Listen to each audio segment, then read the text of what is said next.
Welcome to My Stories podcast. Immerse yourself like never before. Listen to the stories, meet the characters, and more in My Stories podcast. Long Way from Home by Danny Balan. Caught in a dilemma between rescuing his friend or keeping his job and family, George will have to make a hard decision. But what terrible price does he have to pay? George throws his family, his life, and his dreams away when he chooses to protect Pamela. They become fugitives and destine their lives to be on the run forever. But running away will not be the end of their problems, for one day they will have to face the truth and get back to where everything started. A compelling thriller that will take you on a perilous journey from Lebanon all the way to Europe, but will they ever be back? When will George's running away ever stop?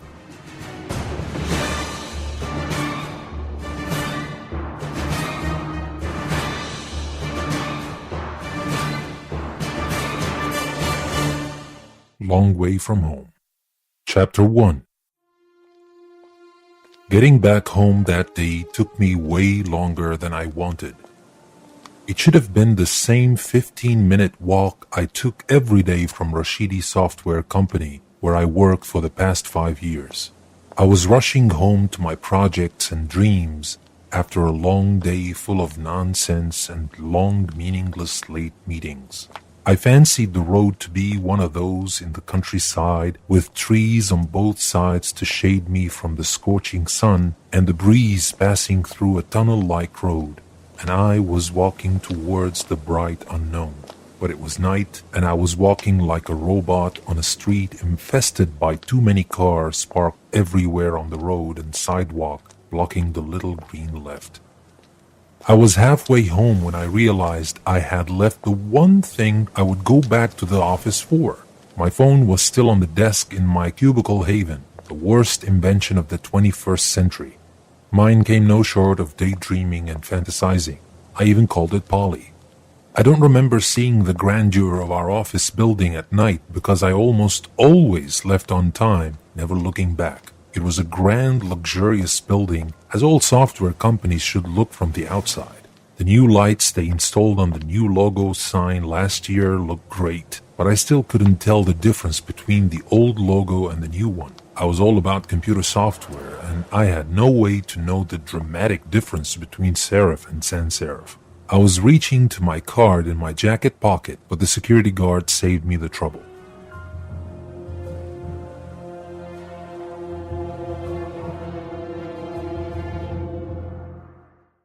The last thing I wanted was having to come back after a long day. I left my phone upstairs, Omar. How come you're still here? Don't you leave at 5? Omar did not like my reminding him of having to stay late to cover for the other night guy. Yeah, sir, I'm replacing Fatty tonight. It's 7:30, so I still have an hour and a half to leave. How many times do I have to tell you not to call me sir? My name is George. Easy, just George. Okay, Mr. George. Omar smiled and let me in.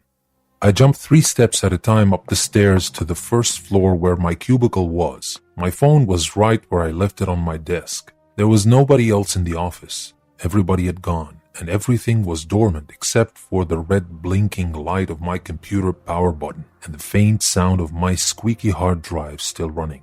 I checked my phone for messages or emails as if I were waiting to receive anything significant other than the usual daily junk sent by the numerous mailing lists I subscribed to. As I slid my phone in my jacket pocket, I had covered the long corridor leading to the lobby that divided the floor into 4 wings, 3 technical and 1 administrative.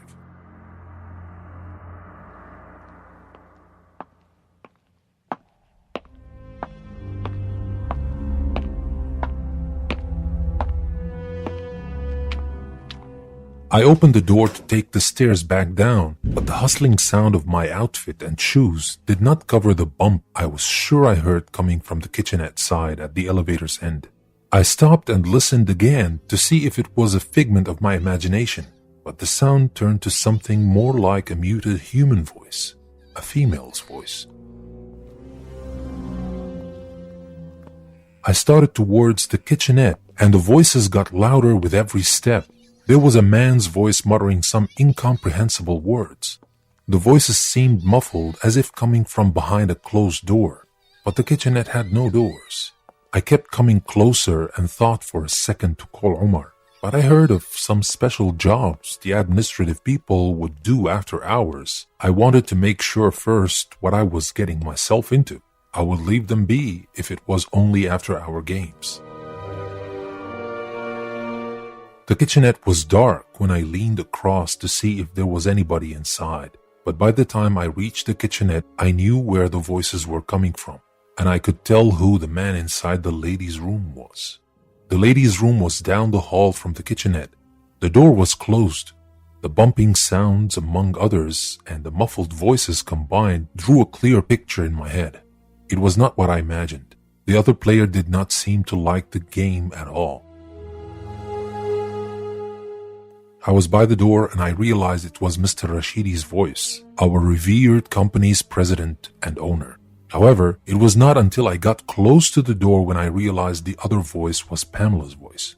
Pamela was Mr. Fawzi Rashidi's secretary, but this was not Mr. Rashidi's office, where I would have acted as if I hadn't seen or heard anything. And the words crystallized by the door to what made me bust the door open without Omar's help.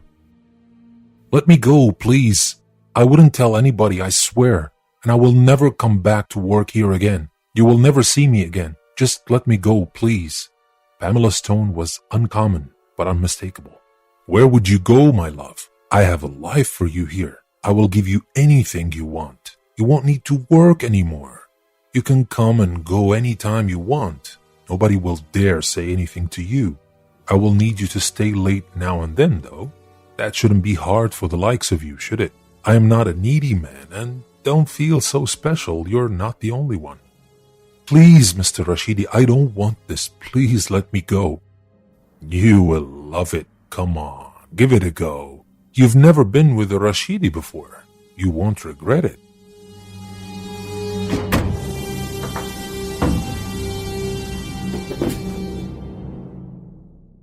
The old man was on the floor when I busted the door open, as he was blocking it to hold poor Pamela inside.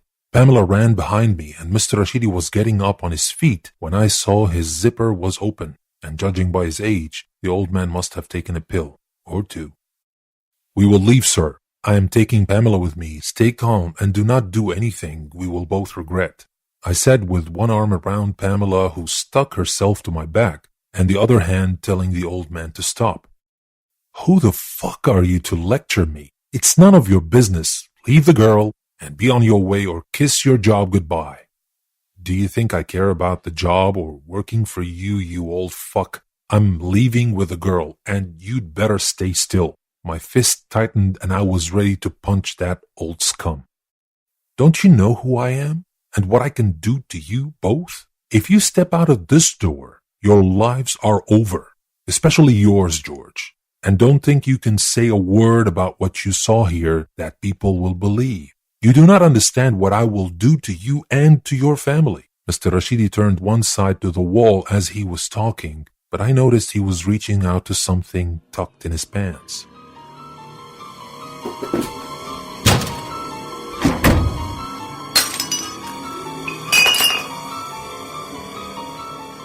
I didn't want to wait and see what he must have grasped in his other hand by then. I jumped at him and pushed him back as hard as I could. Everything was so quick, and I didn't mean for him to hit the wrong part of the wall where the protruding metallic joint was at the corner. The blood that flowed and the motionless old man on the floor brought my breath to a dead halt. The first thing I did after what seemed to be ages of motionlessness was trying to breathe again. It must have been a minute or two before I stepped closer to the old man lying on the floor in a big pool of his own blood to check if he was still breathing. I was sure I would not find any life left in him. The sound of his head bashing against the wall was too loud to hospitalize the man, but I wished for some miracle. He was not breathing, and as I checked his pulse, there was nothing to give me any hope, but I could see what he was trying to reach out to, as his right hand still had a grip on that gun I was right to believe he had. I turned around and there was Pamela, mesmerized with horror overcoming her eyes, and she looked at me in disbelief. It all happened too fast for either of us to try and understand what happened. Calm down, Pam, I said as I wrapped my arms around her, expecting to carry her at any moment. She was so pale, and I could feel her slim body weighing a lot more than it should in my arms. Pam, stay with me. We have done nothing wrong.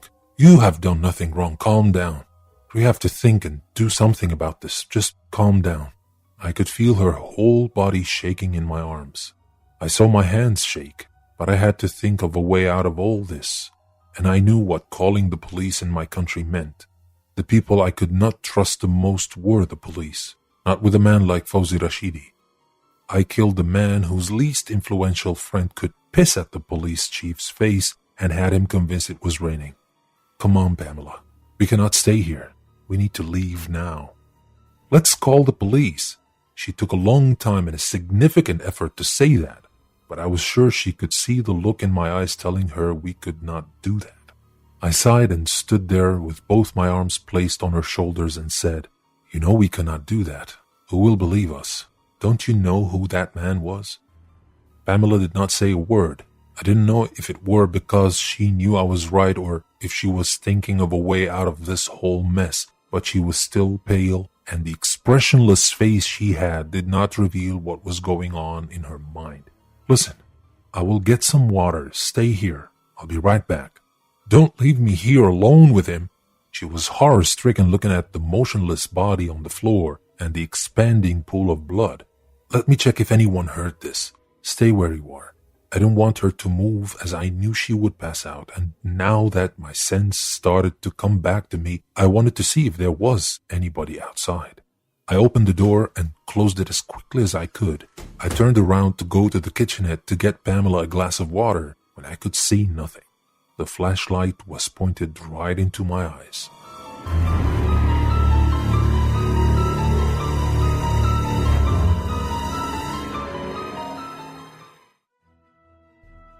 This is your host, Danny. Thank you very much for listening to the episode, and I will see you next time.